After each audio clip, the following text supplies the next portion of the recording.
Bom, assim como ontem, a qualquer momento aí vocês podem colocar algum comentário ali no nosso chat, certo? E também, se eventualmente eu não ver o comentário, vocês podem abrir o microfone e perguntar e me interromper aí a qualquer momento, tá?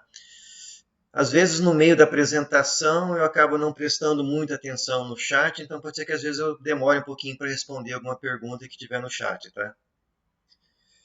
Mas qualquer coisa, vocês me interrompam pelo microfone.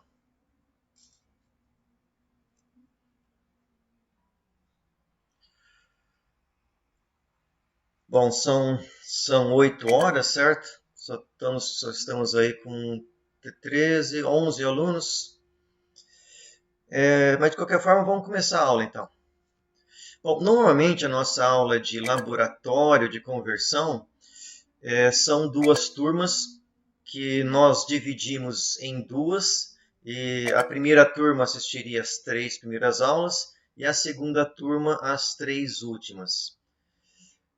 Bom, isso a gente faz no modo presencial porque é uma questão de limitação de espaço e de equipamento no laboratório. E também dificuldade do professor de poder dividir a atenção numa aula experimental para todos os alunos. Bom, como nós estamos praticamente transformando aí as aulas experimentais em aulas teóricas, fica sem sentido a gente dividir a turma, certo? Não é necessário. Então, eu vou dar aula para as duas turmas nesse mesmo horário. O professor que compartilha o horário, que é o professor Cambraia, né, ele deve ter mandado uma mensagem para vocês também explicando sobre isso, né? Então, normalmente, metade da turma ficaria comigo, a outra metade com o professor Cambraia. E nos 3 últimas aulas nós inverteríamos, né? Mas então, de novo, como nós estamos nesse formato aí remoto, né? Então, as duas turmas vão ficar reunidas num horário só. Tranquilo, pessoal? Então, tá bom. Deixa eu só confirmar aqui. Então, como a nossa aula está sendo gravada, só para ficar registrado no vídeo, eu vou primeiro me identificar, certo? Então, eu sou o professor Paulo Daines, do Instituto Federal de São Paulo. Esta é uma aula assíncrona do curso de Laboratório de Conversão de Energia 1. Bom, depois então desses comentários aí bem gerais, né, eu vou começar a nossa aula de novo apresentando o formato que o conteúdo da nossa disciplina está no Moodle. Bom dia aí para todo mundo que chegou. Então eu vou compartilhar aqui a minha tela, certo? Então eventualmente eu não vou estar vendo o chat. Então se alguém quiser me interromper, pode abrir o microfone e fazer pergunta a qualquer momento, certo? Vou compartilhar meu vídeo.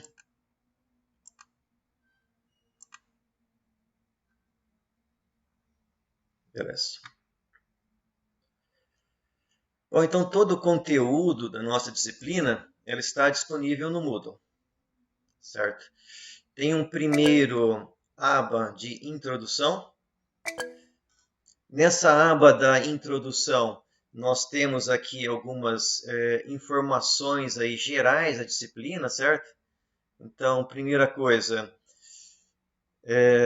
na parte de avisos aqui, nós temos o link para o RNP e para a minha sala no RNP, certo? Então, eu sempre vou utilizar esse mesmo link. Ele vai aparecer em várias partes do Moodle. Aqui na introdução, na nossa primeira aba, basicamente o assunto nosso que nós vamos tratar aqui nas aulas vão ser transformadores e máquinas de corrente contínua. E os pré-requisitos para essa disciplina são os mesmos da disciplina teórica, certo? Ter conhecimento de eletromagnetismo e também ter conhecimento de cálculo. Primeira coisa aqui, nós temos um link, é o mesmo link lá para o RNP, certo? Clicando nesse link vai abrir a nossa aula. O arquivo com a mensagem que eu mandei para vocês pelo Swap. e os slides aqui da nossa introdução. Eu também tenho aqui um slide que eu chamo de experiência zero, que o objetivo, eu geralmente utilizo a primeira aula com esse experimento zero. O objetivo era fazer recomendações sobre o laboratório, desde questões de segurança até o uso dos equipamentos. Vamos passar por esse slide. E o roteiro da experiência zero e o modelo do relatório. Bom, o roteiro da experiência, além dos slides, né, que é onde eu explico todos os procedimentos, vocês também, para cada experiência, têm um roteiro. Bom, esse roteiro ele foi concebido para as aulas presenciais, certo? É interessante vocês também lerem um roteiro para saber como que é o experimento. E eu tenho aqui também um modelo de relatório para vocês terem mais ou menos ideia de como que são os relatórios, né? E também aqui mais algumas orientações gerais sobre os relatórios. Então, são informações gerais de como nós vamos proceder aí ao longo da disciplina, e tudo isso aqui foi concebido ainda quando nós estávamos no modo presencial. Bom, a nossa experiência número 1, que está na segunda aba, novamente, o link aqui para a nossa aula no RNP, a data dessa aula, dia 24, às 8 às 9h30, e os slides relativos ao experimento 1 em si, certo? Bom, nesse experimento, nem todos eu vou ter um vídeo assim bem feito. Eu tenho 3 vídeos que eu fiz antes de iniciar a pandemia. Então, nesses vídeos eu realmente estou no laboratório e demonstro o experimento. Certo? Então, é o máximo que a gente consegue nesse nosso formato chegar aí nas aulas experimentais, certo? Então, se vocês, infelizmente...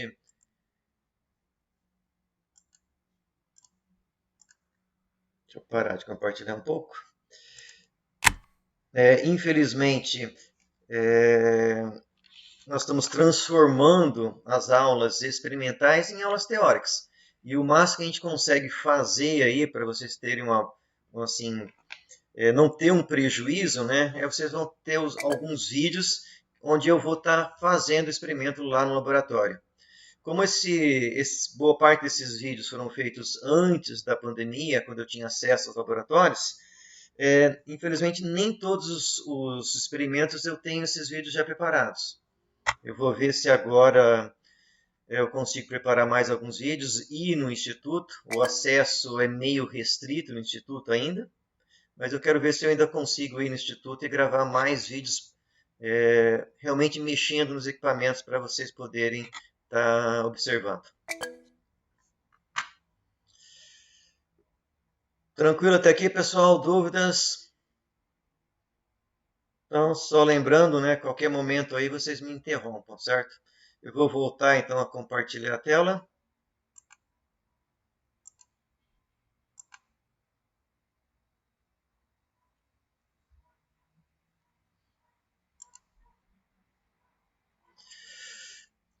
Bom, então, retornando aqui, revendo o experimento 1. Primeira coisa, começa com o link. Os slides, onde eu explico a parte experimental. Nós temos aqui, então, 3 vídeos. Nesses vídeos eu estou realizando os experimentos. O roteiro das partes experimental, que seria as orientações para vocês no laboratório realizar as experiências. Como vocês não podem fazer as experiências, eu tenho aqui as medições, certo? Então, medições da atividade 1 seriam os valores que vocês estariam medindo no laboratório. Bom, apesar de vocês não poderem, vocês receberem as medições, na parte experimental tem uma série de cálculos que vocês podem fazer, certo? Então, nesse roteiro vocês não vão fazer as medições, mas vão fazer os cálculos. Então, vocês vão entregar o relatório com esses cálculos. Mas nós vamos passar aí pelo experimento e depois vamos passar pelo roteiro.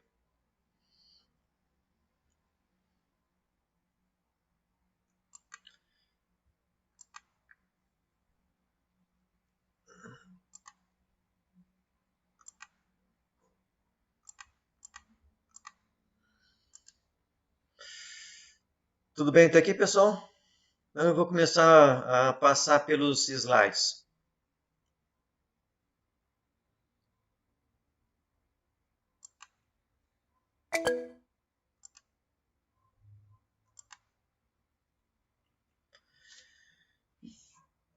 Bom, no slide aqui da nossa introdução, então basicamente tem uma pequena apresentação aí sobre a disciplina, né? Os experimentos de 1 a 6 e a simulação número 1, nós vamos tratar sobre eletromagnetismo e transformadores. E nos experimentos de 7 a 11 e na simulação 2, nós vamos tratar sobre a máquina de corrente contínua, operando nos modos de geradores e de motores. Como eu comentei para vocês, pré-requisito é a disciplina de eletromagnetismo e a disciplina de cálculo.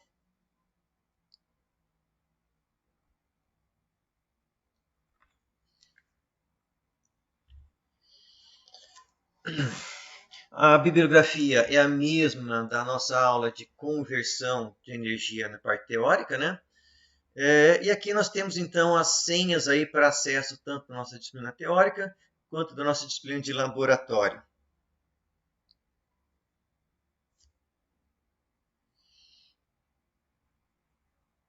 E o nosso calendário aqui das nossas aulas na terça-feira, certo? Então nós devemos ter 15 semanas úteis. Temos alguns feriados e recessos na terça-feira. A nota final de vocês será a média das atividades e dos relatórios que nós vamos solicitar, certo? E critério de aprovação vocês já conhecem bem, né? Eventualmente, quem precisar fazer o IFA, ele vai ser na semana aí do dia 30, que é a nossa última semana aí de março, né?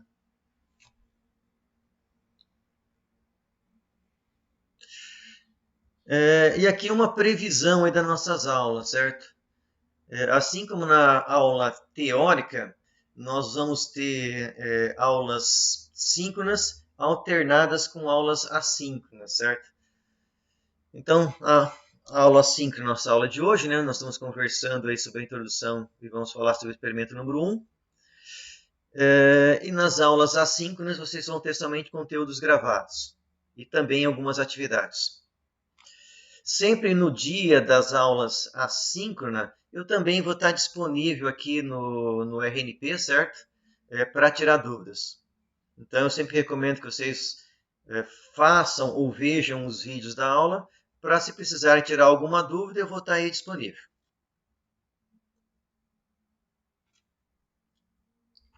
Então, essa questão de aula síncrona e assíncrona aqui é uma previsão, certo?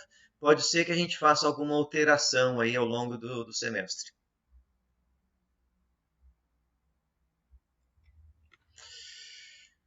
Já, pessoal, dúvidas nessa primeira parte aí, nessa apresentação da nossa disciplina?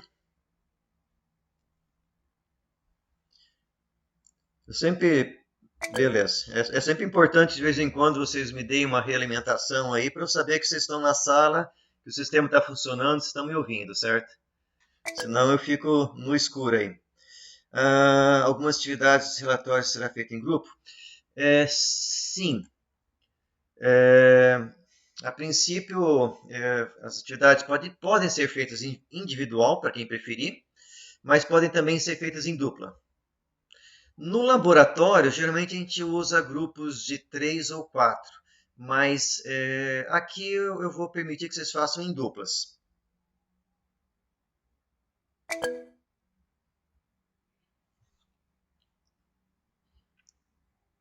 Mais dúvida dessa parte inicial, pessoal? Beleza, joia.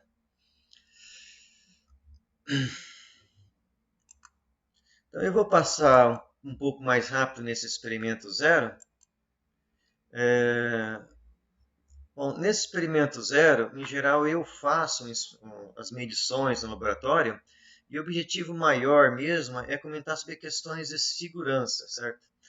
Bom, apesar de nós não fazermos as medições, aqui eu vou fazer as mesmas recomendações que eu faço no laboratório, certo?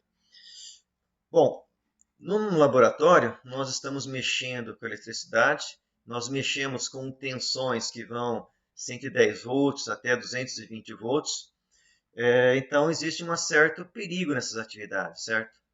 Então, sempre no laboratório, a recomendação, quando nós fazemos os experimentos presenciais, né, é sempre utilizar sapato fechado, calça comprida, né? E a gente estaria utilizando também o jaleco, né? Os aventais lá do Instituto. Recomendação, a gente também poderia estar utilizando óculos de proteção, mas a gente não coloca isso como obrigatório no nosso laboratório. E nas aulas de máquinas elétricas, também se pode utilizar protetor auricular, certo? Porque nos laboratórios de máquinas, com as máquinas rotativas, né, tem bastante ruído. Então, esses seriam os EPIs básicos aí que a gente recomenda o uso, né? O óculos e o protetor auricular não é obrigatório, é só uma recomendação.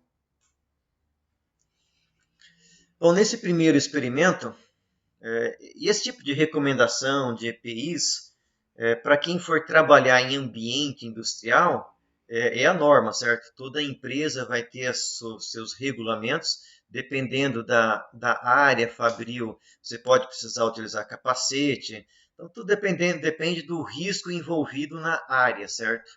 No nosso laboratório, nós temos um risco ali com eletricidade, certo? Em áreas fabris, você pode ter o risco de queda de equipamentos, né? Por isso, em alguns locais se usa sapatos especiais. Eletricistas geralmente utilizam botas com isolação elétrica. Então, tudo depende de quais são os riscos envolvidos na área, certo? Então, para vocês já irem na aula presencial novamente, né? Para vocês irem se habituando a esse tipo de ambiente, a gente tenta ser um pouco rigoroso aí com esses quesitos de segurança. Para ser sincero, eu sou às vezes um pouco relapso nesses quesitos. De vez em quando eu levo um puxão de orelha do coordenador do curso, porque eu não estou chamando a atenção dos alunos, mas a gente sempre tenta estar chamando a atenção para esses pontos aí, de segurança, certo? Bom, nesse primeiro experimento eu estaria utilizando multímetros, vatímetros e fonte DC.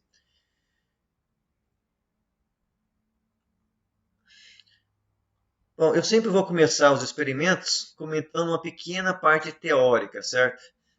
Por exemplo, nesse experimento, para medir uma resistência elétrica, né, nós podemos aplicar uma tensão e medir a sua corrente. Nós sabemos aí que a relação entre tensão e corrente nos dá a resistência. Então, essa é uma forma de medir a resistência elétrica. É claro que nós também podemos pegar a maior parte dos multímetros, ela tem medida de resistência. Aí vocês podem me perguntar, né, mas você tem medida de resistência? Por que você está aplicando tensão, medindo corrente para calcular a resistência, né? Porque a escala de medida de resistência da maior parte dos watímetros, ela começa em 200 ohms. As resistências que nós vamos medir em transformadores e em máquinas elétricas, elas estão na faixa de ohm, talvez no máximo 2 ohm, certo? E medir 2 ohm numa escala de 200, nós podemos cometer erros muito grandes, certo? Num instrumento de medição, nós sempre tentamos regular a escala para o menor valor possível que se nós possamos utilizar para medir a grandeza, certo? Tanto faz se é corrente, se é tensão ou se é resistência. Sempre que a gente usa o fundo de escala, o que é o fundo de escala? É o início da escala. Então, se eu estou medindo, vamos supor que eu vou medir uma tensão de 220 volts. Eu tenho nos nossos equipamentos, em geral, nós temos uma escala de 200 e uma escala de em torno de 700, certo? Se eu vou medir 220 volts, eu não posso utilizar uma escala de 200, porque eu estou utilizando a escala menor do que o valor da leitura. Eu tenho que ir para a escala de 700. Mas eu sempre vou tentar regular a minha escala para a menor escala que eu consiga medir o valor de tensão, corrente ou do que estiver sendo medido, certo? Dependente de qual grandeza seja. Fundo de escala é quando eu estou muito longe da escala. Vamos supor que eu estou na escala de 700 volts e eu estou medindo 7 volts. 7 volts é o que a gente chama de fundo de escala. Se eu for medir 7 volts, eu vou baixar a escala até chegar na menor escala que seja maior do que esses 7 volts. Certo? Então, de novo, a gente sempre tenta fugir de utilizar o fundo de escala sempre que seja possível. Um outro problema quando nós estamos medindo grandezas muito pequenas, que são os casos das resistências que nós vamos medir, que nós medimos no nosso curso, que são resistências de bobinas aí, que como são resistências muito baixas, o próprio contato dos dispositivos de medição, eles podem influenciar na medida. Então, para esse contato não influenciar muito, nós acabamos colocando uma corrente na faixa de 1 ampere, por exemplo, de tal forma que você tenha certeza que esse contato está bom. O equipamento, o multímetro, aí, no modo de ohmímetro, ele mede com uma corrente muito baixa, certo? Porque ele foi feito para medir resistências de laboratório de eletrônica. Ele não foi feito para medir bobinas, a resistência de bobinas.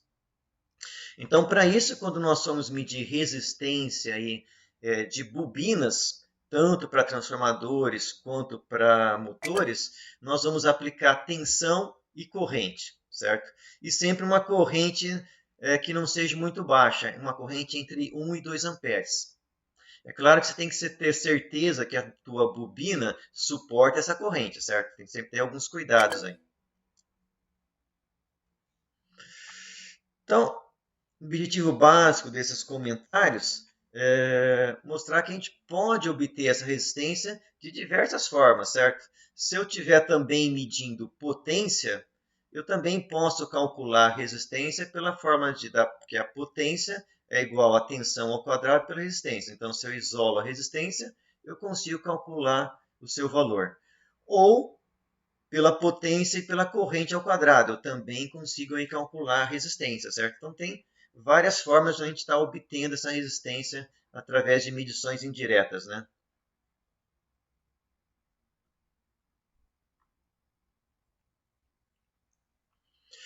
Uma outra coisa que eu sempre comento nas aulas de laboratório, né, apesar de vocês já terem visto isso aí em laboratórios anteriores, o nosso multímetro ele pode ser configurado para trabalhar como amperímetro ou como voltímetro, certo?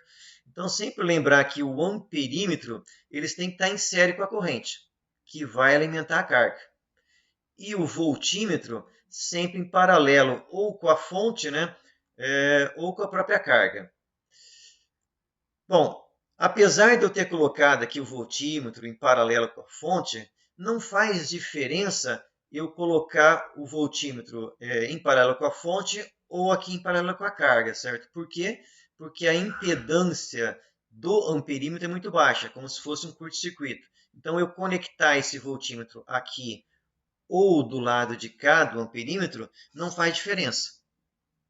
Eu tenho que escolher uma configuração para fazer o desenho, mas nem sempre quando nós estamos fazendo a montagem no laboratório, essa é a melhor configuração, certo? Às vezes esse fio pode ficar muito comprido, então tem algum ponto que seja mais próximo. Sempre a montagem que eu colocar aqui é uma sugestão. Sempre tem algumas variações que nós podemos aplicar no laboratório.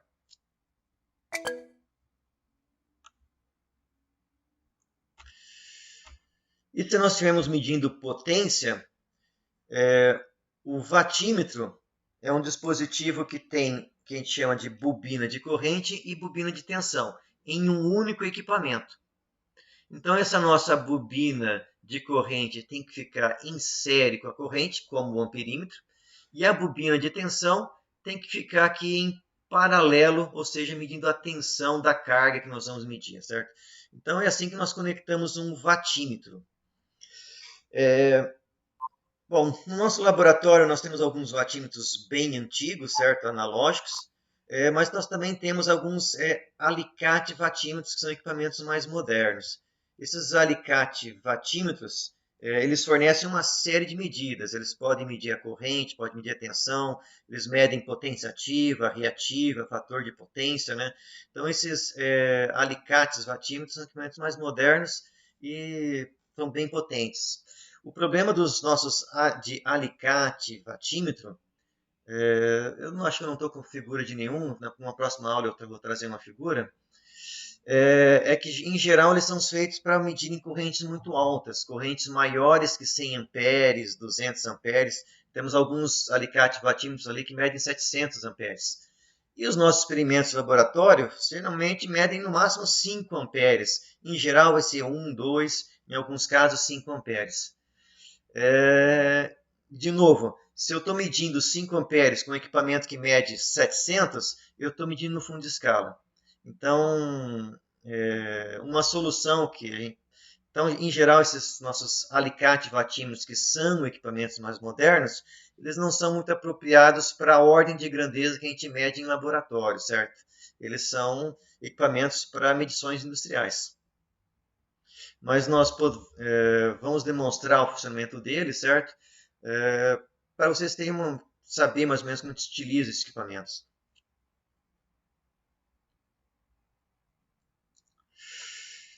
Bom, então, de novo, esse experimento zero o objetivo dele é mostrar como que seria a nossa dinâmica no laboratório, né? E fazer essas recomendações que eu estou passando para vocês. Então, recomendações básicas que a gente sempre segue no laboratório, né? Primeiro desligar a alimentação antes de iniciar e durante toda a montagem do experimento, certo? Nós nunca mexemos nos cabos quando o circuito ele é energizado. Então, nós fazemos conexões, certo? Nós utilizamos um tipo de pino chamado pino banana, né? Que é como se fosse uma tomada que tem um único plug, né? E, infelizmente, esses nossos cabos no laboratório nem sempre têm um bom contato. Então, às vezes, durante a montagem, ele escapa ali, né? Existe sempre um certo risco. É, é, então, a gente sempre tem que tomar um cuidado durante as montagens. E nós sempre, durante a montagem de experimento, a alimentação desligada. Outro cuidado que nós precisamos ter no laboratório é sempre verificar os parâmetros nominais dos equipamentos, certo? Nós não podemos ultrapassá-los. Por exemplo, nós temos algumas bobinas lá no laboratório que suportam 5 amperes, 2 amperes. Então, se eu for utilizar uma bobina que suporta no máximo 2 amperes, eu tenho que tomar cuidado para nunca colocar uma tensão na qual essa corrente ultrapassa, certo? Então, eu tenho que verificar quais são os parâmetros nominais dos meus equipamentos para, ao longo aí do experimento, eu não ultrapassá-los. Ajustar as escalas de medição. Se eu vou, de novo, se eu vou medir uma corrente lá de 5 amperes, eu vou colocar a minha escala o menor possível, desde que eu não ultrapasse, desde que eu não fique menor do que o próprio valor de leitura. Amperímetro sempre em série, voltímetro sempre em paralelo com o circuito. Em geral, uma recomendação minha, eu procuro sempre iniciar as montagens partindo da fonte até a carga.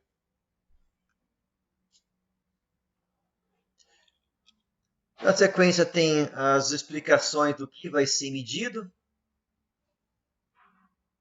E por último, alguns experimentos nós podemos ter cálculos, então são as recomendações dos cálculos. Essa, em geral, seria a dinâmica aí que nós teríamos no laboratório. E o objetivo desse experimento zero é simplesmente explicar essa dinâmica, certo?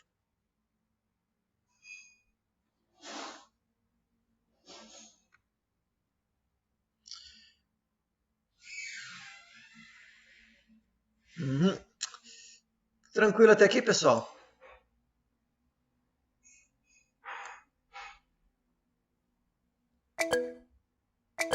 Joia. Professor Daniel, Sim.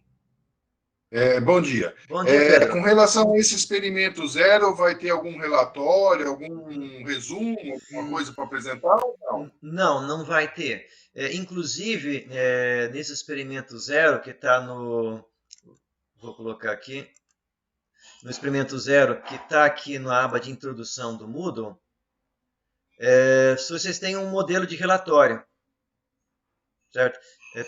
Tem os dois slides que eu passei hoje, tem um exemplo de roteiro e tem um modelo de relatório, para vocês terem uma ideia de como que eu gostaria que os relatórios fossem elaborados. Nos roteiros, eu vou até abrir esse roteiro aqui. De novo, é o roteiro do experimento zero, que o único objetivo desse experimento é demonstração, certo? Então, nos roteiros sempre tem a parte aqui de objetivo, lista de materiais, procedimentos, né? Por exemplo, como medir uma resistência, coloca fonte de tensão, voltímetro, amperímetro. Lendo tensão e corrente, eu calculo resistência. Como que eu estaria medindo se estivesse usando o vatímetro, certo? Então, no roteiro tem orientações um pouco mais detalhadas aí para vocês seguirem durante o laboratório. Por fim, o que realmente vai ser medido, né? Utilizando aquelas técnicas que foram passadas aqui nos procedimentos, né? Essas técnicas vão ser aplicadas em vários experimentos. Então, tem o que vai ser medido e como medir e os resultados. Bom, como a gente não consegue fazer as medições, de uma forma geral, o que eu vou fazer nos nossos aulas aí de laboratório, eu vou passar os valores das medidas para vocês, certo? Na maior parte dos experimentos, além das medidas, vocês teriam cálculos para serem feitos. Então, essas partes dos cálculos vocês vão estar fazendo. Eu vou passar as medidas e vocês vão realizar os cálculos. Eu sempre recomendo que quando vocês fizerem os cálculos, vocês mantenham o formato das tabelas que eu estou passando para vocês, certo? Por quê? Porque me facilita depois corrigir os relatórios. Se cada um colocar a apresentação dos resultados de uma forma diferente, fica difícil para mim corrigir, certo? Então eu recomendo que quando vocês forem fazer os relatórios e forem fazer os cálculos em cima das medidas, vocês sigam as tabelas que estão apresentadas aqui. E, de novo, Pedro, esse experimento zero você não tem nada para fazer. É só realmente o objetivo era fazer a demonstração do laboratório e vocês terem um modelo aqui do roteiro, modelo do relatório que eu espero que vocês façam.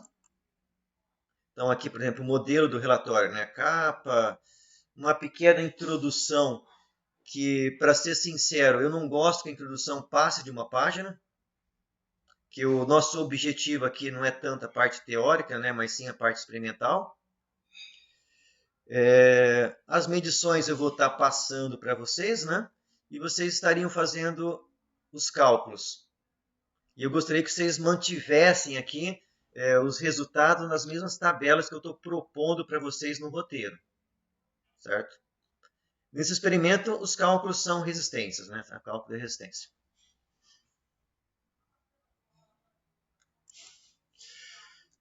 Tranquilo, Pedro? Sim, professor, obrigado. Tá, joia. Qualquer pergunta para todo mundo aí, certo? Pode perguntar à vontade, certo? Pode me interromper aí em qualquer momento. Bom, então dito isso, foi mais uma apresentação do laboratório, né, de como seria a dinâmica, né? Infelizmente aí nós não vamos poder fazer os experimentos nesse momento. Eu comentei isso no semestre passado e vou comentar para vocês também, pessoal. Eu acho que, sendo totalmente sincero, não tem como dizer que nós não estamos tendo prejuízo no laboratório, certo? Nós estamos transformando aí aulas de laboratório em aulas teóricas. Eu vou ter vários vídeos onde eu vou executar os experimentos, vocês vão poder ver os vídeos, mas eu recomendo fortemente que quando voltar às aulas presenciais, mesmo quem for aprovado aí na disciplina nesse modo remoto, se quiser participar depois como aluno ouvinte nas aulas de laboratório, nas minhas aulas, vocês estão liberados, certo? Então, quando voltar às aulas de laboratório, se vocês quiserem fazer alguma aula como aluno ouvinte e poder ali participar dos experimentos, eu recomendo fortemente. Porque por mais que eu me esforce aqui, não tem como transformar uma aula experimental, onde vocês deveriam estar executando os experimentos, nesse formato que nós estamos fazendo aí as aulas remotas, certo? Então, é um pouco chato eu que estou dando disciplina falar isso, certo? Com certeza o coordenador do curso não gostaria de estar ouvindo eu falar isso, mas eu recomendo então quando as aulas presenciais voltarem, mesmo quem for aprovado na disciplina, assista às aulas como aluno ouvinte depois. Tá joia? Bom, então vamos continuar aí nosso primeiro experimento. Nosso primeiro experimento real de laboratório, ele seria medida aí de reatância e de indutância. Esse experimento ele tem mais a ver com alguma demonstração de eletromagnetismo, certo? Então, nesse experimento nós estaremos utilizando aí 2 multímetros, fonte DC, um paquímetro, apesar de ser Professor, Oi. não sei se é só para mim, mas para mim não está atualizando a tela aqui. Deixa eu ver. Não sei se o outro não tem problema, o problema é aqui no meu computador, mas para mim não está atualizando a tela. Tá ok. Deixa eu ver. Eu vou então parar de compartilhar e vou iniciar o processo de novo. Tá normal. Pedro, é bom você talvez se reiniciar, talvez você sair e entrar na sala de novo, que parece que os teus colegas estão conseguindo ver. Tá, vou fazer isso, professor. Uhum, tá joia.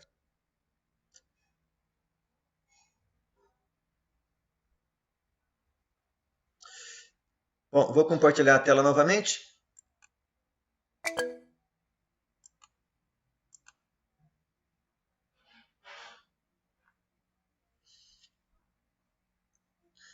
E vamos começar então com a nossa, que realmente interessa, que seria o nosso primeiro experimento.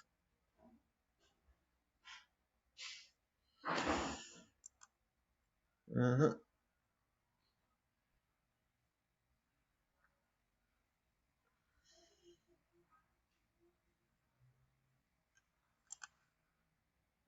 Cadê?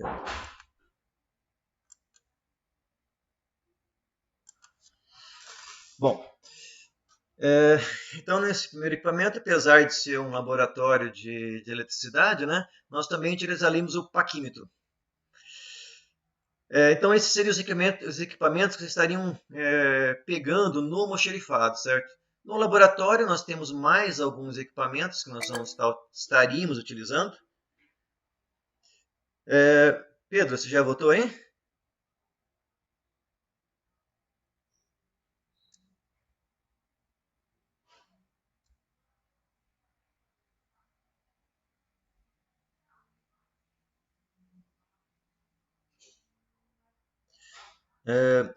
Pedro, você está conseguindo ver os vídeos agora? Tá abrindo, tá normal agora, professor. Tá Obrigado. joia, por nada.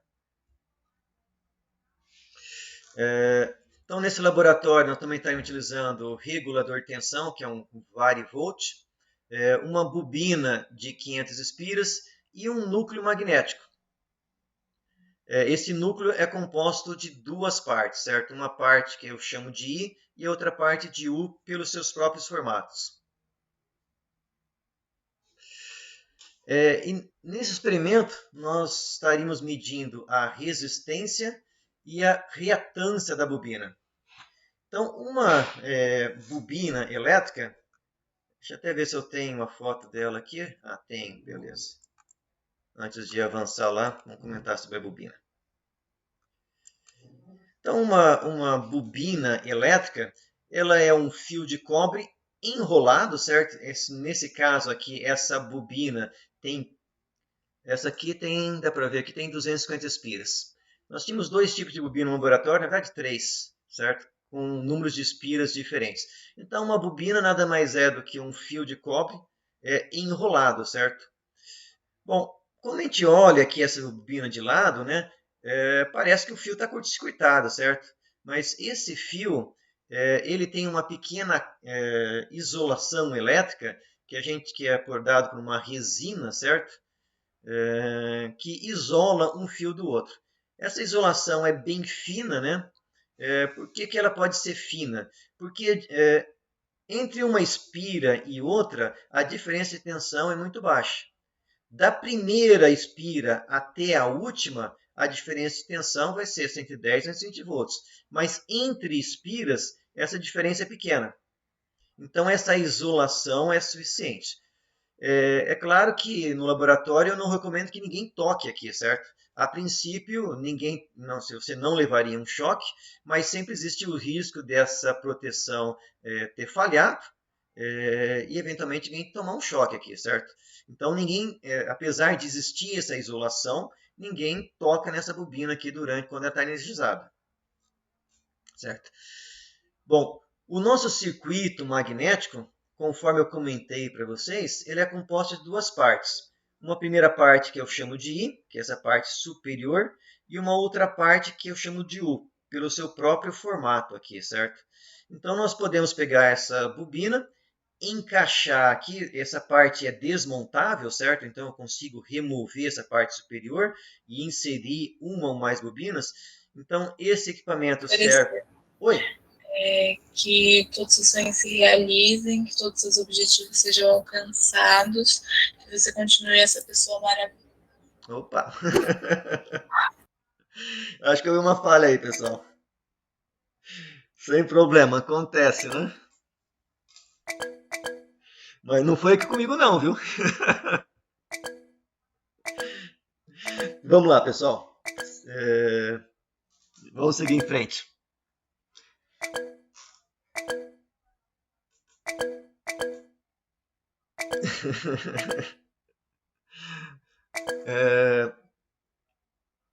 Beleza, pessoal. Então a nossa bobina, esse equipamento, ele pode ser feito aí para utilizar para medir bobina, certo? Como ele também serve para montar um transformador. É possível colocar duas bobinas, mas isso a gente veria mais para frente. Nosso experimento de hoje, o objetivo é medir a reatância dessa bobina, certo? Então, como a bobina é um fio de cobre comprido, enrolado, toda bobina também tem uma resistência. Não tem bobina que seja uma indutância pura, certo? Então, toda bobina vai ter também uma resistência elétrica. Então, nosso objetivo nesse experimento vai ser medir a resistência, a reatância e vamos calcular também a indutância dessa bobina. O que nós iremos fazer no experimento laboratório é variar o núcleo magnético. Então, nós estaremos medindo a indutância dessa bobina no ar. Quando a gente coloca somente a parte do I, depois somente o U, e por fim, fechar o circuito, mas com entreferro. Notem que nessa figura aqui tem um papel dobrado, né? E a ideia desse papel é manter aqui um entreferro, que basicamente é o que a gente viu na nossa aula teórica, né? Então, para a gente tentar reproduzir aquele exercício da aula teórica, foi colocado papel aqui, de tal forma que nós temos mais ou menos 1 milímetro de gap, de entreferro. No caso, são 2 entreferros nesse circuito. E o último experimento seria remover esse papel e fazer o circuito magnético totalmente sem entreferro, ou seja, somente ferro.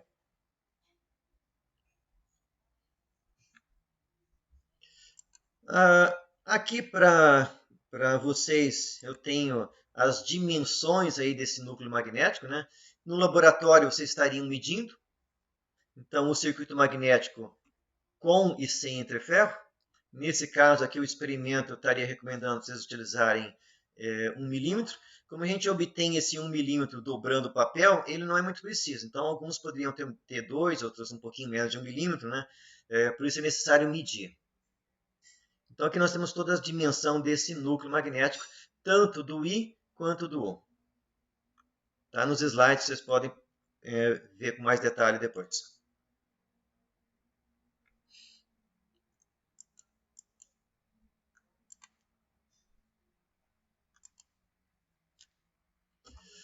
Bom, então, se eu tenho uma resistência elétrica, eu posso medir essa resistência aplicando tensão AC ou tensão DC, certo? A razão aí entre tensão e corrente nos dá a resistência. Agora, o problema é o seguinte, o problema é se eu estou medindo uma bobina, numa bobina nós não temos só resistência, certo? Nós também temos a reatância. Então, se eu quero medir resistência, nós sempre aplicamos tensão contínua. Por que aplicar tensão contínua? Vocês já devem ter visto em circuitos elétricos que uma indutância, se eu aplico tensão contínua nela, a sua impedância é nula. Lembrem que, eu devo ter a fórmula mais para frente, a reatância de uma bobina ela é igual a 2π vezes a frequência vezes a indutância. Em corrente contínua, a frequência é zero. Então, a reatância de uma bobina é nula para tensão contínua. Então, se eu quero medir uma resistência de uma bobina, necessariamente eu tenho que utilizar tensão contínua. Aí eu vou conseguir medir somente a resistência. Se eu tenho uma reatância pura, algo que não existe, certo? Mas vamos supor que eu tenho uma reatância pura, eu não posso aplicar tensão contínua, porque a reatância ela vai ser um curto-circuito para a tensão contínua. Então, eu tenho que aplicar tensão AC. Bom, se eu aplico tensão AC, a relação entre tensão e corrente nos dá a reatância da bobina, com tensão AC. Bom, na prática, as nossas bobinas, elas são uma impedância. Por quê? Porque elas têm uma indutância e têm uma resistência. Então, quando eu aplicar tensão AC numa carga desconhecida, certo? Ou seja, numa impedância, a relação entre tensão e corrente nos dá essa impedância. Ela só nos daria a reatância se a resistência fosse nula. Como isso não acontece na maior parte das vezes, a nossa resistência nunca vai ser nula, certo? É muito difícil obter resistência nula, né? Só supercondutor em condições muito específicas, né? A gente ainda não consegue ter resistência nula. A relação entre tensão e corrente medida com tensão AC vai nos dar a impedância. Bom, vocês devem lembrar também de circuitos elétricos, que essa impedância ao quadrado, isso aqui é o que a gente chama lá de triângulo, né, da impedância. Né? A resistência elétrica em circuitos elétricos é um número real e a reatância é um número complexo. Então, essas duas grandezas elas formam um triângulo retângulo com a impedância. Então, a nossa impedância ao quadrado é igual à resistência ao quadrado mais a reatância ao quadrado. Lembrando que essa nossa reatância, como eu comentei para vocês, ela é 2π vezes a frequência vezes a indutância. Então, tensão contínua, isso aqui dá nulo. Mas a indutância não é nula. A sua reatância que é nula. Nesse experimento, então, nós estaríamos aplicando tensão DC para medir a resistência, tensão AC para medir a impedância da bobina. Com essas duas grandezas, eu posso então calcular a reatância. Tendo a reatância, eu posso calcular a indutância.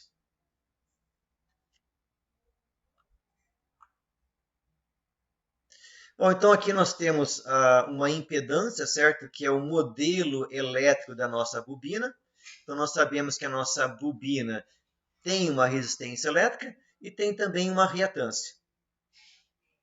A reatância é dada pela bobina enrolada, né? Enrolada envolvendo um núcleo magnético. Então, nosso experimento, nós estaríamos utilizando aí um amperímetro em série com a corrente. Para calcular, teremos que transformar todos os valores em números complexos. Na verdade, não precisa, certo? Nós sabemos que a impedância é um número complexo. Só que aqui, nós só estamos medindo o módulo. E nós sabemos que o que a gente medir aqui na resistência é um número real. Você precisa saber, realmente ter em mente que a resistência é real, a reatância é complexa, é um número complexo, e a impedância também é um número complexo, né? Só que aqui nós estamos medindo só módulo. Mas você está correto, você precisa saber que a reatância é um número complexo e que a impedância também é, mas nós estamos medindo o módulo. Joia. Então, medir a reatância, voltímetro em paralelo, amperímetro em série com a corrente. No laboratório, nós vamos regular essa tensão para obter uma corrente de 1 ampere. Geralmente eu recomendo entre 1 e 2 e deixo a critério dos grupos.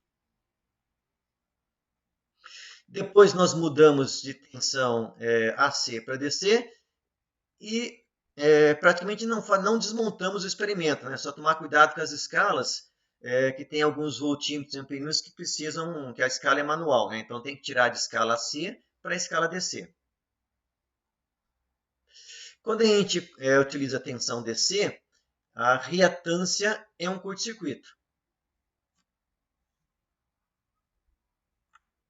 Então a gente tem somente a medida da resistência quando nós aplicamos tensão DC.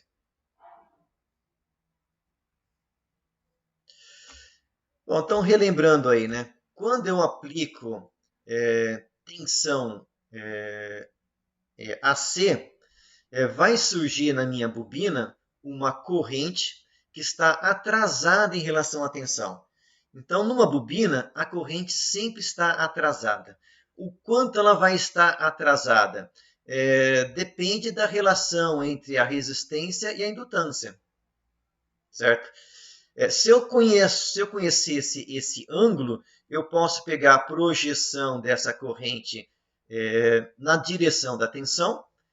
Isso seria a corrente somente em cima da resistência. Eu posso pegar a projeção dessa corrente em quadratura ao eixo da tensão. Essa seria a corrente se eu só tivesse um indutor. Se eu conhecer então esse ângulo, eu posso calcular tanto essa corrente quanto essa. Os nossos equipamentos no laboratório, eles só nos dão um módulo, certo? Então a relação aí entre esse módulo da corrente, a relação entre o módulo da tensão para o módulo da corrente, nos dá a impedância. Com tensão DC, essa relação, eu tenho certeza que quando eu aplicar a tensão DC aqui, eu só vou ter essa parcela da corrente. Então, essa relação nos dá a resistência. Bom, como eu sei que essa impedância, como o Rodrigo comentou, é um número complexo, ela é igual a R mais JXL, eu sei que isso aqui me representa um triângulo retângulo, onde essa impedância é a hipotenusa, a resistência e a reatância são os catetos. Então, isso aqui é Z ao quadrado é igual a R ao quadrado mais XL ao quadrado. Então, se eu isolar aqui o XL, ou seja, XL é a raiz quadrada de Z ao quadrado menos R ao quadrado. Eu consigo, então, calcular a minha reatância.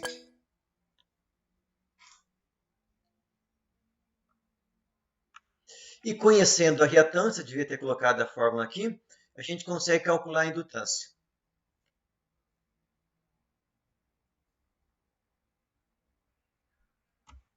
Agora sim. Então, nós vamos medir resistência aplicando tensão DC, medir impedância aplicando tensão AC. Conhecendo, então, a impedância e a resistência, nós medimos a reatância indutiva. Conhecendo a reatância, nós conseguimos, então, ir na forma da indutância, isolar a indutância e calcular a indutância. Nós não vimos isso aqui ainda, certo? Nós vamos ver, possivelmente, na próxima aula, mas nós já vimos a relutância magnética, certo? Essa indutância ela pode ser calculada, teoricamente, pelo número de espiras ao quadrado dividido pela relutância magnética. Isso aqui nós vamos ver ainda na próxima aula, certo?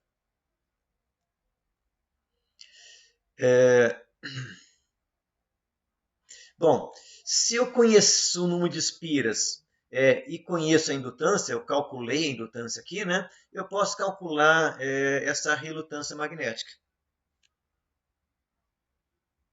Bom, relutância magnética nós vimos na aula de ontem, né? A relutância magnética é igual ao comprimento do circuito magnético dividido pela permeabilidade vezes a área da seção transversal. Esse comprimento médio e essa área da seção transversal a gente consegue medir. Vocês têm esses dados ali no último slide, certo? No laboratório vocês iriam pegar o paquímetro e iriam estar medindo. Então, a gente consegue calcular essa relutância para os casos que nós temos circuito magnético, certo? Onde o circuito magnético é fechado. Quando nós tivermos muito ar nesse circuito magnético, a gente não consegue aplicar essa fórmula, certo? Ela só serve para circuitos magnéticos feitos por materiais ferromagnéticos. Ou quando eu tenho um entreferro que é pequeno. Bom, o grande problema de utilizar essa fórmula aqui para calcular a relutância é que essa permeabilidade relativa, lembra que essa permeabilidade ela é igual ao μ0 vezes o μr. Nas tabelas aí, nós encontramos que a permeabilidade do ferro varia muito dependendo do tipo de ferro. Isso aqui pode variar desde 1000 até quase 100.000. Então, se eu não conheço o tipo do ferro ou a qualidade do ferro, me inviabiliza calcular a relutância por essa forma. Mas a gente pode fazer uma outra coisa. Na verdade, nós podemos calcular a permeabilidade desse material que nós temos no laboratório. Então, de novo, eu consegui calcular a reatância, calculei a indutância. Com a indutância, eu consigo calcular, então, a minha relutância magnética. Venho na fórmula da relutância magnética e consigo calcular a permeabilidade magnética do material. Então, em vez de ir numa tabela e calcular a relutância, na verdade, como eu já tenho a relutância aqui dos passos anteriores, eu vou calcular a permeabilidade do material.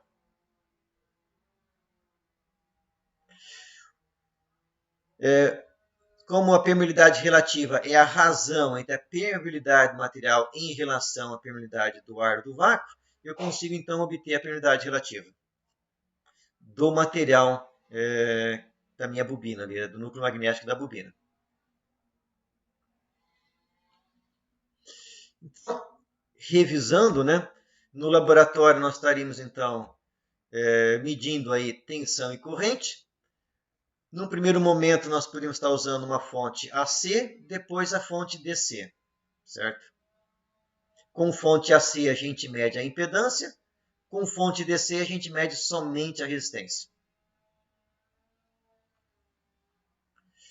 Então, de novo, aí uma foto, né? A nossa bobina no ar e a bobina montada aí no circuito magnético. E as dimensões aí do nosso núcleo magnético.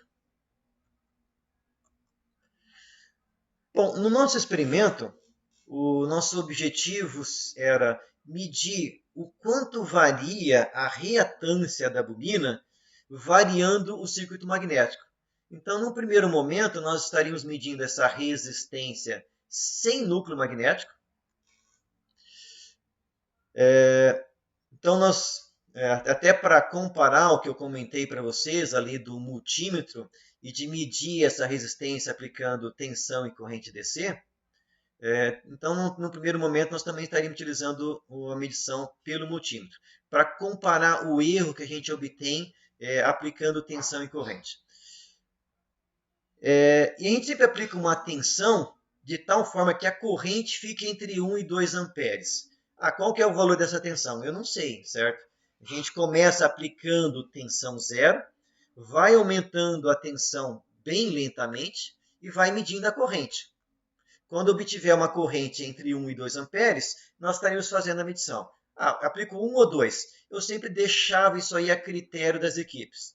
Algumas aplicam 1, algumas aplicam 1,5, outras aplicam 2, certo? Então, ficava a critério aí das equipes. Fazemos isso primeiro com tensão DC, depois com tensão AC. Na prática, em vez de...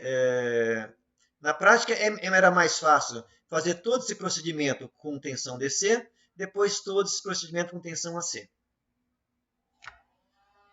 Bom, então primeiro a gente media sem o núcleo magnético, com a bobina no ar. Depois nós inserimos somente o núcleo I. Depois inserimos somente o núcleo U. Depois fechávamos os dois núcleos, mas com entreferro, colocando um papel no meio. E por último, aplicamos aí com o núcleo totalmente fechado.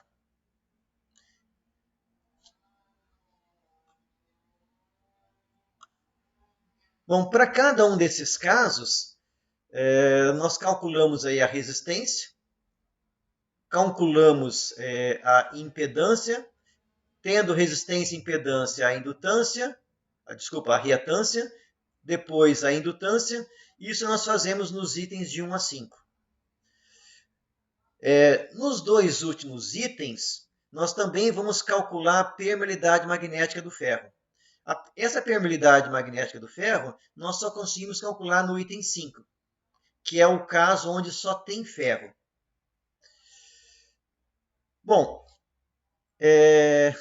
uma vez então que eu tenho essa permeabilidade magnética, nós também vamos comparar ali o valor teórico. Vou chegar mais no detalhe. No experimento 4, eu tenho o núcleo magnético e tenho o ar, certo? No item 4, nós temos ali o entreferro. Bom, a relutância magnética do núcleo, ela não muda do item 5 para o 4. Talvez seja mais fácil comentar isso no roteiro, tá? Eu vou abrir o roteiro aqui, que eu acho que vai ser mais fácil fazer esse comentário.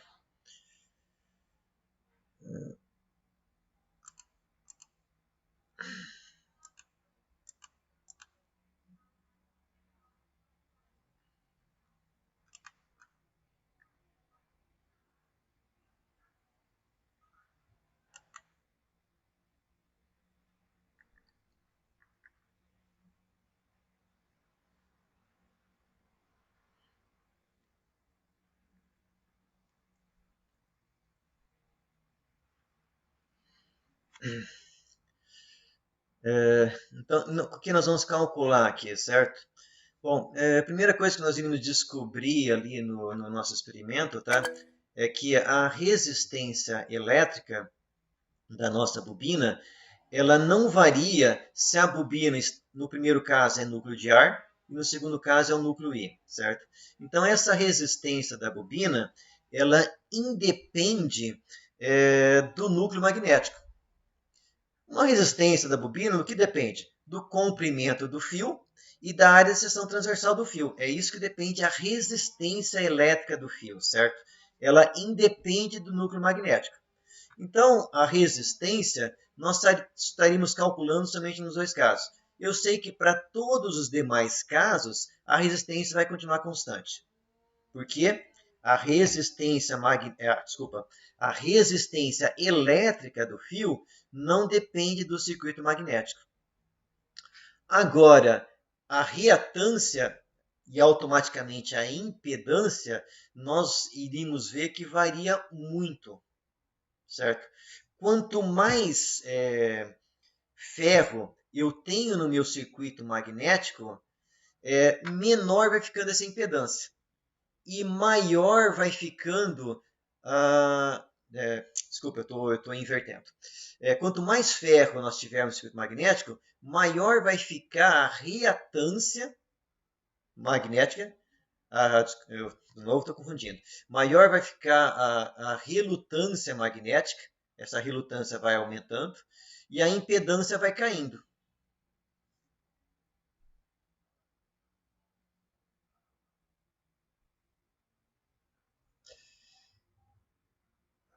De novo eu estou confundindo, pessoal. Quanto mais ferro, essa relutância magnética, na verdade, cai. Relutância magnética ela cai com quantidade de ferro e a impedância aumenta. Se a impedância aumenta, a reatância também aumenta e a indutância também aumenta. Então, esses cálculos vocês vão fazer. Eu vou passar para vocês ali os valores experimentais, que estão na parte de medidas, certo? E vocês vão estar fazendo esses cálculos aqui. Bom, no último item, que é onde eu não tenho entreferro, eu só tenho ferro no circuito magnético, aqui nós conseguimos calcular a permeabilidade do ferro, certo? No item D, onde nós temos ferro e entreferro, e entendo como entreferro uma quantidade muito pequena de ar, eu também consigo calcular aqui a relutância magnética, tanto experimental quanto teórico.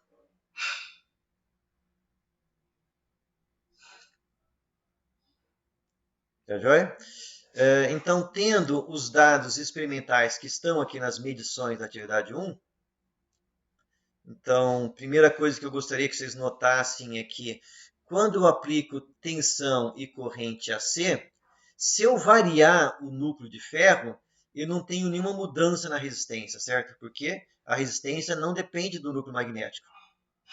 Agora, para tensão AC, corrente alternada, né? Aqui no experimento o grupo tentou manter a corrente em 1 ampere. E para manter essa corrente em 1 ampere, quanto mais ferro eu coloco no circuito, maior tinha que ser o valor da tensão. No último caso, onde eu só tinha ferro, eu cheguei na máxima tensão que eu conseguia no laboratório, chegamos lá com 240 volts, e mesmo assim nós não conseguimos chegar na corrente de 1 ampere. Quando vocês calcularem aqui a impedância, como a tensão está aumentando e a corrente ficou constante ou até caiu, vocês vão ver que a impedância foi sempre aumentando. Tá joia? Então, com esses valores que está fornecida para você aqui nas medições, eu quero que no relatório vocês calculem essa tabela 3 e tabela 4, certo? Então, por que eu não consigo calcular essa permeabilidade nos itens A, B e C? Bom, nos itens A, B e C, no A eu só tenho ar. No B eu tenho o núcleo I e o restante do circuito fecha pelo ar. Como o percurso que fecha pelo ar é muito grande, você não tem como saber por onde essas linhas de campo fecham, certo? Então, você não tem, por exemplo, como calcular pelo ar um caminho médio, você não tem como calcular a área de extensão transversal pelo ar. Então, tanto nesses casos aqui, A, B e C, onde o caminho que o fluxo fecha pelo ar é muito grande, você não consegue aplicar a fórmula que nós vimos na parte teórica, certo? Porque aquela fórmula ela só serve para a parte magnética ou quando eu tenho um entreferro que é muito pequeno. Quando o entreferro é grande, nós vamos ver que as linhas de fluxo elas se dispersam muito e você não tem como prever por onde elas estão passando. Agora, no item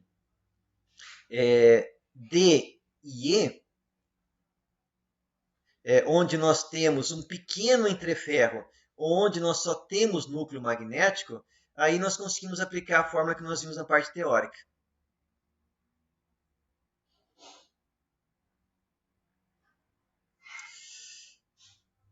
Tranquilo, pessoal? Eu recomendo, então, que vocês assistam os 3 vídeos que nós temos ali no Moodle. Então, é o vídeo 1A, 1B e 1C. Nesses vídeos eu realizo esses experimentos, certo? E também apresento aqui os cálculos dessas relutâncias magnéticas. Então, vocês vendo esses vídeos aí, vocês vão poder estar concluindo o nosso relatório e também observando como que a gente procede no laboratório, certo? Ali eu vou estar fazendo as montagens, vou estar fazendo as medições e vocês vão estar podendo observar isso nos vídeos. O ideal seria que vocês estivessem fazendo essas medições no laboratório, mas infelizmente nesse momento não é possível.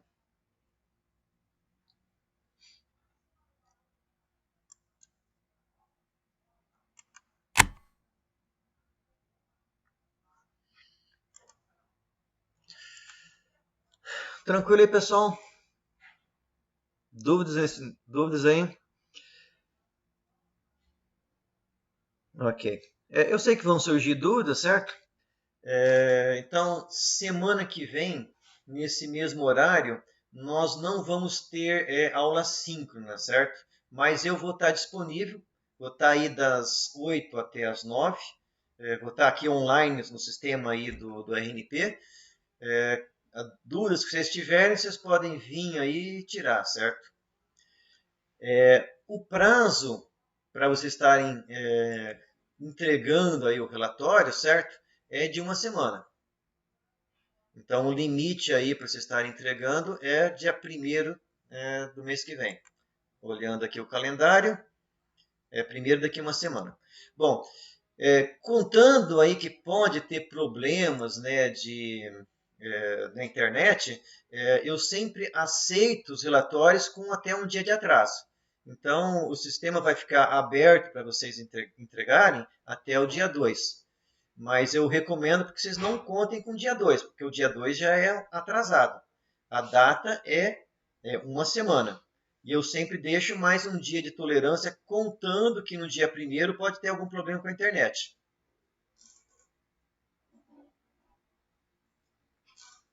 Tá ok? Então, tomar cuidado para, sempre que possível, não utilizem esse dia extra, que esse dia extra ele já é prevendo problemas.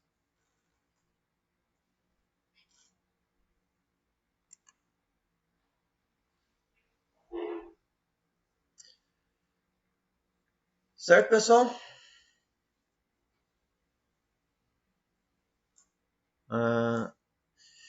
Beleza, beleza. Ok. Bom, da parte que eu tinha para apresentar para vocês era isso, certo? Relembrando então, relatório, 1 semana aí para estar entregando. Como eu já comentei no início, não faço uma introdução com mais de 1 página porque eu não leio, certo? Eu vou ter aí uns 20 relatórios para ler em 1 semana. O que me interessa basicamente são os cálculos e as conclusões que vocês vão tirar em cima dos cálculos, certo? Essa é a parte mais importante do relatório para mim. Então é nisso que eu quero que vocês foquem. Realizarem os cálculos e também tirarem conclusões, né? Quais são as conclusões que vocês chegam em cima daqueles resultados.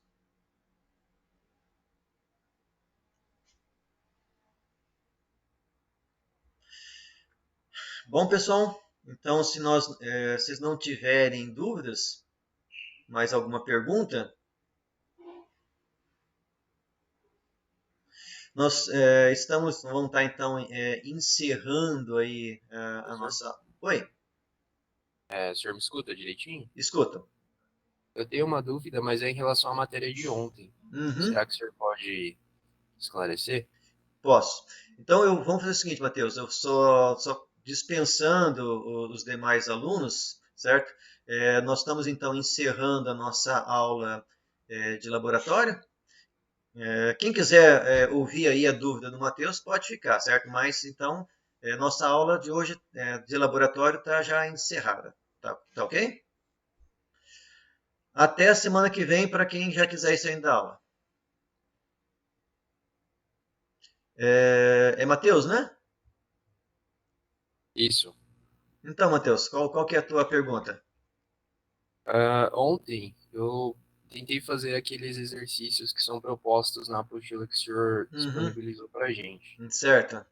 E eu tive um pequeno problema com o exercício 2. Uhum, Eu notei que para calcular o fluxo, segundo o material que o senhor disponibilizou, a gente podia usar a fórmula que o fluxo é igual à força magnetomotriz sobre o RG, né? Que é uhum, a relutância magnética uhum. do entre... Só um detalhe, Matheus. Eu não lembro se no exercício que você está falando, tem entreferro no exercício? Tem. Tem entreferro, ok. Ah, só que eu notei que usando essa fórmula, professor, eu não chegava no valor que o senhor encontrou como resultado. Uhum, Daí eu dei uma pesquisada na internet e parece que a fórmula, na verdade, ela relaciona a força magnetomotriz sobre duas vezes a relutância magnética. Aí, quando eu usei essa fórmula em questão, eu cheguei nos valores que uhum. deu como resultado. Aí eu não Deixa, sei se deixa eu eu fiz dar algo uma. errado. Vamos dar uma olhada aqui, Matheus. Eu tô abrindo aqui o swap, tá? Swap não, o Moodle. Deixa eu dar uma olhadinha na questão que eu de cabecinha não tô lembrado, tá?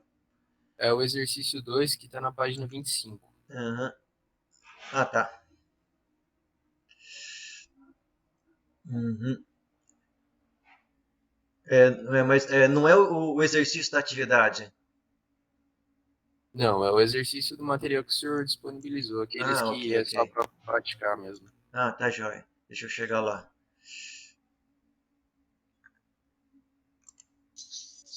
Da lista de exercício. Ou do Isso. slide. Não, é dos slides, Dos professor. slides. Só um minutinho. Você falou que está na página 25? Isso.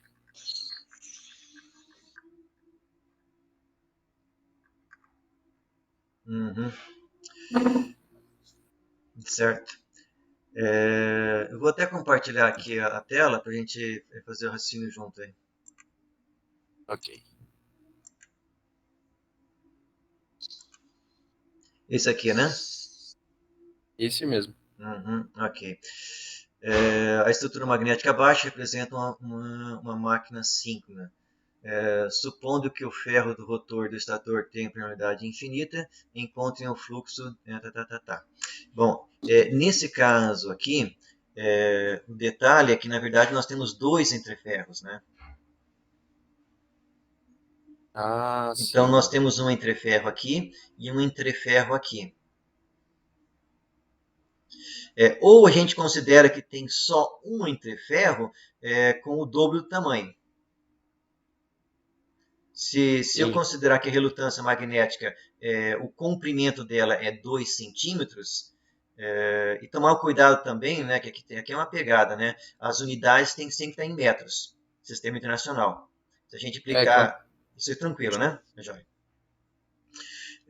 Então, o detalhe aqui é que tem dois entreferros. Ah, entendi. Então, Então por isso que não estava batendo. exato, exatamente. Quando eu fiz os cálculos usando a fórmula sem multiplicar por 2, você estava Uhum, chegando no dobro do uhum, que deu para o fluxo. A fórmula está correta, certo? A interpretação aqui é que tem dois entreferros. Entendi. Bom, essa era a minha dúvida, professor. Ah, Agora eu tranquilo. entendi por que não estava dando certo. Uhum, beleza. Eu encontrei um exercício semelhante, ele usava a fórmula com duas vezes Mas duas vezes é por causa disso, porque quando a gente fala em máquinas elétricas, a gente fala que o entreferro tem um valor de tanto. Só que o fluxo, ele atravessa duas vezes o entreferro. Ele atravessa, na casa de máquinas, né? Ele atravessa saindo do rotor, depois entrando no rotor de novo. Então a gente tem que considerar o valor do entreferro como saindo duas vezes. Supondo que tivesse 3 entreferros, então multiplica por 3 e ele Multiplica por 3. Só que, então, assim, em motor, lembra que se eu tivesse um circuito magnético com 3 interferros, é isso aí. Em motores, eu vou ter sempre 2, porque é o fluxo ali primeiro sai, depois ele entra. Ou entra, depois sai, né? Entendi. Uhum. Bom, era só isso mesmo, professor. Tá, joia, Matheus. Muito obrigado. Por nada. Até semana que vem, então. Até a semana que vem. Bom dia, professor. Bom dia para todos aí. Oi, Professor, diga. essas aulas síncronas vão ser disponibilizadas no site depois, porque eu perdi um monte de parte do começo, que a minha internet ficou travada aqui, tive que entrar e Ok. sair. Essa aula síncrona de hoje, ela está sendo gravada e vai ficar disponível. Infelizmente, a aula de ontem, eu tive um problema com o microfone do computador, aí eu acabei utilizando o celular e quando eu gravei a aula pelo computador, ficou sem áudio. Então, se nós não tivermos nenhum problema, todas as nossas aulas síncronas vão ser gravadas e vão estar disponíveis. A de ontem, infelizmente, eu perdi. Mas Tá, vai estar no Moodle, né? vai estar no Moodle. Eu vou colocar na parte inferior, certo? Então, se eu abrir o Moodle aqui, eu vou disponibilizar a tela de novo para vocês.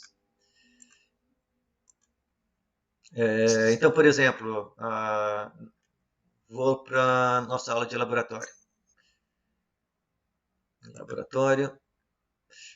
Então, o que eu vou fazer com as aulas síncronas é colocar elas no final, certo? Vou colocar o título com o dia da aula certinho e vamos colocando elas aqui no final. Tá bom, sim, Lógico, obrigada. para cada experimento, né? Tá. Tranquilo, por nada. Mas vai estar disponível.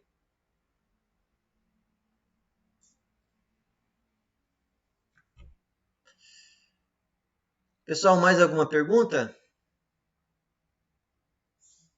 Não? Então tá jóia, pessoal. A gente conversa de novo semana que vem.